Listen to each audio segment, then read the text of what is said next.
Okay, so first things first, this is my new teddy. I don't know what to name him. My boyfriend got him for me for Valentine's Day, so he needs a name. Leave your name suggestions in the comment section below. So he is no longer nameless. But anyway, so he's gonna be my little cuddle buddy for this video. Okay, number one, I have been wanting to do more story times on my channel because I feel like there are a few that you guys would kind of find funny or comical or whatever. So this happened a year ago.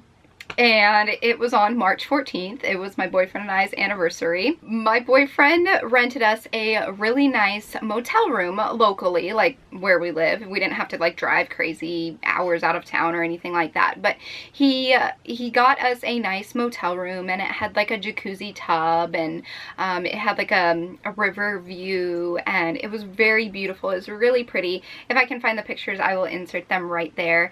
But anyway, it was really fun. It was nice. It was romantic. Okay, I'm gonna tell you guys this story. I don't know if this is illegal or not, so it happened a year ago.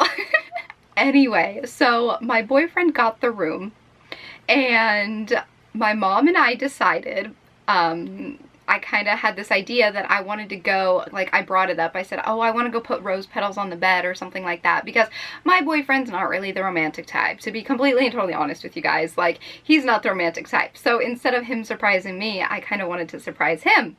So I wanted to go to the motel and put rose petals all over the bed, and I kind of like made a comment about it or something, and my mom was like, well, why don't we actually do that? I'm like, what? She's like, yeah, let's do this. I'm like, okay. So we drive all the way out to the motel, and this amazing woman is working the counter. She's so sweet. She's so nice. And we were just talking to her and explaining how I kind of wanted to set up the room with rose petals and make everything look pretty and stuff. And one of the things that my family does is fondue, which we do it with like hot oil, like hot peanut oil, and we will cook steak in it. So it's like a fancy, nice sit-down steak dinner that we have at home sometimes, and we'll have a salad with it and stuff. And so my mom and I decided to sneak in boxes full of all of the fondue stuff that we keep at home. And we didn't know if it was like illegal to fondue in your room or anything like that. Like, we didn't ask. We kind of just like took the boxes in, and we didn't think anything of it because it's not like we'd start a fire or anything like that. It's just hot oil. I mean, I've had experience doing fondue before. So I decided that I was gonna surprise my boyfriend with a beautiful fondue, you know, candlelit dinner. I took in some candles, and I took the fondue, and I even went to the store prior and bought the nice steaks and the salad, and I brought his favorite dressing, and there was a mini fridge and everything in the room because it was more of like a suite rather than a room. So there was a mini fridge and everything. So I got all of like the condiments and stuff, and I got a sparkling apple cider, you know, because I don't drink alcohol. And so I got all of that stuff, and I had put it all in the fridge and everything. I went ahead of time. I hooked everything up. I did everything. My mom helped me out, and we put the white rose petals all over the bed and everything. When we went in, we had to put a credit card on file because we were the ones checking in. And so the woman put my mom's credit card on file because I didn't have my boyfriend's, obviously. So they put my mom's credit card on file, or my mom's card on file. They could have put mine, but it wasn't going to get charged anyway, so it didn't really matter whose card was put on there. And so they said just in case there's damages or anything like that, you know, then we have a card on file that we can charge. And that makes total sense. They have your card on file as soon as you check in because they want to be able to fine you if there's problems. Makes total sense. So we gave them my mom's card number, and the woman said that she wasn't going to be working anymore that night. Like, her shift was over in like 2 hours or something like that. So we were like, dang it, please tell the next worker about this, because we had already checked in, we got the key, but we gave the key back to her after we had checked in, pretending like we'd never checked in before. Well, they still had the card on file for our room number. So the time has come for Alan to pick me up after he gets off work for us to actually go to the room.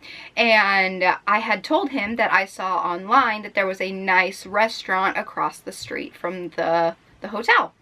And I told him, I was like, oh, there's a really nice restaurant. Maybe we could just eat there for dinner. And he's like, oh, okay, yeah, that works. That's good. So we had that planned, or he had assumed we had that planned. So I have my overnight bag and everything, and he picks me up, and I act like I don't know where the place is. I act like I've never been there before, because before, when I had gone with my mom, I had to like program the address on Google Maps so I could find it exactly. But I acted like I'd never been there before or anything, and I kept saying things like, oh, I think it's down here because my mom and I went down there one time to look at this boat house that you can rent. And that's the thing, where we live, there's like this houseboat and you can rent it for like a week or for events or whatever. And one day they had it down along the river where it was just like open to the public. You could all just like go tour it and look at it and stuff. And so that wasn't a lie. Like, I'd literally been down there before looking at the houseboat or whatever. And so I told him that. I said, I think it's down here. I think it's around this corner right here. And like, we walk into the lobby and I'm like, oh, it's so pretty. So when my boyfriend and I get there and we're talking to the person at the counter, it's now someone else. It's someone completely different. They don't recognize me. They don't talk to me. They don't wink at me. Nothing. Like, they're oblivious of what's going on. Apparently they didn't like put 2 and 2 together that we were the room number that had checked in prior. Anyway, long story short, it's like the person who worked prior who helped me didn't tell them what was going on. And they're like, oh, we already have a card on file. Is it this number? And my boyfriend's like, no. And I'm just like, oh, I think there might be a mistake. Here, just put your card on file. I'm sure it's just a mistake. And I'm just like trying to like cross my fingers like, oh, please don't catch on. Please don't catch on. Please don't catch on. Thank goodness my boyfriend is oblivious because he had no idea. So anyway, we get the cards and we're headed up to the room, and he's like, that's weird. Like, why would they have another card on file? I'm like, I have no idea. That's really weird. And I was just like, oh, I hope it's pretty. I hope it's pretty. But when we walked into the lobby initially, I was like, oh, it's so luxurious. It's so beautiful in here, babe. And I like gave him a big hug while we were in the lobby before we even checked in. Anyway, we went up and I was like, oh, I hope it's pretty or something like that. And as he unlocks the door, I like sneak in front of him and I like go in and I jump and I like make sure I like ran and stood in the middle of the room, because I even set up the fondue with the wine glasses for the cider and everything. It was all set up on the table and there was rose petals all over the place. I didn't light the candles when I was there before because that would have been like hazardous and way too much, and like the fondue pot wasn't plugged in or anything like that. It was just set up. I just had like the nice setup going on and everything, and I jump into the middle of the room and I'm standing there and I'm like, haha, I got you. And he sees everything all set up and he's like, what the heck? What did you do? I'm like, I snuck in. I checked in a few hours ago and I kind of set up our pretty little dinner date and all that. And he like could not get over it. He's like, oh my gosh, that's so awesome. That's so awesome. That's so sweet of you. Well, fast forward to the evening and we had a hot tub, like a nice hot tub. It wasn't like in the middle of the room. It was in the bathroom, but it had jets and it was really nice and everything. So we decided to have a nice relaxing bubble bath. After our bath was done, we got out and we were just in our towels, and we decided that we were hungry now. Like, it was 9 o'clock at night. We wanted to kind of relax and wind down with a nice warm bubble bath. And mind you, when we were in the bubble bath, it had been a long time since I used bubbles for a bubble bath, and not knowing the power of bubbles because I hadn't used them since I was like 7, I poured the whole bottle in the bathtub. And it overflowed everywhere in bubbles. There was literally like my height in bubbles. I was so glad that the tub was in the bathroom because there was a drain, so it could easily just like go down the drain and go away. But first of all, I overflowed the bathtub with bubbles, but that was an easy cleanup because it was all just in the bathtub with tile. There was no like true flooding in the carpet or anything like that. So it was okay. Like, that ended up being okay. That was all right. So we're in our towels and we decide that we're going to turn on the little fireplace. It's like a little electric fireplace. So we're going to turn that on and we're going to have our nice fondue dinner together. And before we started the fondue, I told Alan, I said, you need to open up the balcony windows so that the smoke can kind of go through there. And we need to cover the smoke alarm somehow, because it's illegal to take down smoke alarms, whether it's in your own house or wherever else. So it's illegal to detach them or take them down. So he's like, oh, well, let's put a plastic bag over it so it doesn't go off. Well, there is a family room area type thing where the fireplace is and the table is and the TV is and everything. But then there's a separate door that leads to the bedroom. And that door was left open because we didn't think anything of it. Well, we probably have one more bite of steak left each, and the smoke alarm starts going off. And mind you, we're just in towels. We're not in any other clothing. We aren't dressed. We don't look appropriate. We are just sitting there having our dinner, and all of a sudden the smoke alarm goes off when we literally have a bite left. And I am freaking out at this point. I'm like, oh my gosh, we're gonna get kicked out. Oh my gosh, oh my gosh. I'm like hyperventilating. I'm like, oh my gosh, I messed up. I messed up. I have to call the front desk and explain everything. I have to tell them what I did. And so I'm on the phone trying to call the front desk from the room while the smoke alarm is beeping in my ear. And no one would answer. No one would answer. No one would answer. I'm like, oh my gosh. I just set off the whole hotel smoke alarms. Like, I'm freaking out mentally in my brain. I'm like, oh my gosh, oh my gosh, oh my gosh, oh my gosh. So my first instinct to do is do like I do at home. When my mom is cooking dinner or breakfast or whatever and the smoke alarm starts going off, I grab like a magazine and start wafting at the smoke alarm so that it kind of gets air and it kind of like dies down a little bit. And like, there was no fire. It was just the smoke from the oil. And so the first thing I did, the first thing I thought of doing was rip off my towel and start waving it at the smoke alarm. So I'm standing in this hotel room, butt naked, flying this towel on the smoke alarm, trying to get it to shut up, and it will not stop beeping. And I'm just trying to figure out, oh my gosh, what the heck, what the heck? And I'm running around frantically. I'm like, get dressed. We have to go down to the front desk. To get dressed, we have to go down to the front desk. And as I'm throwing my jeans on, like, I didn't even put underwear on, I didn't even put a bra on, I just threw on jeans and a baggy t-shirt, and I called it good. I was just going down there regardless because I had to go confess to my sins, and I was so scared. And I look up, and there's a second smoke alarm in the bedroom. And we had left the door open. So it wasn't because the smoke alarm in the main room right above where we were fondueing went off. It was because the second one in the bedroom that we didn't even know was there went off. All we could have done was shut the door and everything would have been fine. But no, I had to be dumb and not notice it. So we got dressed and we went down to the main office, and thank goodness it was only our room smoke alarm going off. No other ones were going off, but this was at like 9:30, 10 o'clock at night. Thank goodness it wasn't like 4 o'clock in the morning, because that would have been way worse.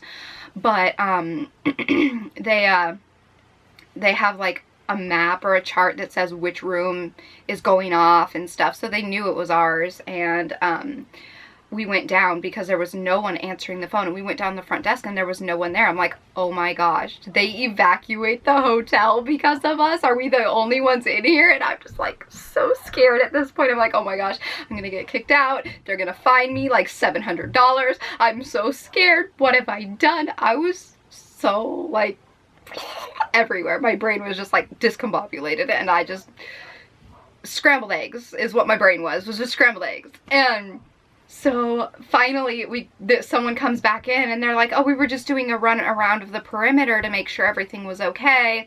It's your guys' room that's going off, right? And I'm like, yeah, but I couldn't talk. It just stopped. Like, I could not speak. And so Alan piped up and he's like, oh yeah, we were burning candles. And they were like, oh, sometimes people will try to get away with smoking pot in their room and it'll cause the smoke alarms to go off. So no worries, this happens all the time. And I'm just like, are you kidding me right now? Like, no, I was not smoking pot, I promise you. So they tried to disconnect the smoke alarm or like stop it from going off from like their main control panel, but for whatever reason it wasn't working. They had to have one of their maintenance men come in the room and disconnect the smoke alarm. And I don't know, like I said, I don't know if any of this is illegal. I have no idea, but he disconnected it and everything, and it all turned out okay. But when he opened the door, he clearly saw that we were having a fondue dinner, and he smelled the food aroma, like he knew we were cooking in our room and stuff. And I don't know, it's like, it was so scary, but at the same time, it's memorable. I mean, we'll never forget that that happened. I guess the moral of the story is cherish the moments that you have with people, whether it be good or bad, because sometimes the bad ones, you remember more than the good ones. I don't even know. I'll just never get that picture out of my brain, just ripping my towel off and standing there just flailing my towel at the smoke alarm. So anyway, I hope that our anniversary goes a little bit more smoothly this year, but that basically gives you guys an idea of what my luck is, and it's embarrassingly horrible. It's embarrassingly horrible. Anyway, I guess I'm gonna go ahead and let you guys go. That pretty much wraps up the story. We didn't get in trouble. They didn't fine us anything. Nothing like that. We just packed everything up and went home the next day, and they didn't charge us for any extra disturbance fees or noise complaints or anything like that. I have no idea why, but we were lucky, I guess. I don't know, but I'm never going to do that again as far as like the whole fondue in the room and stuff, unless it's like provided by the hotel, because I don't want to get in trouble again. I'm gonna let you guys go. If you guys like more story times, let me know in the comments below, or give this video a big thumbs up. So I will talk to you all in my next video. I hope you enjoyed this one, like I said, and I will see you soon. So until then, so long, stay strong, stay true, and be you. All right, bye.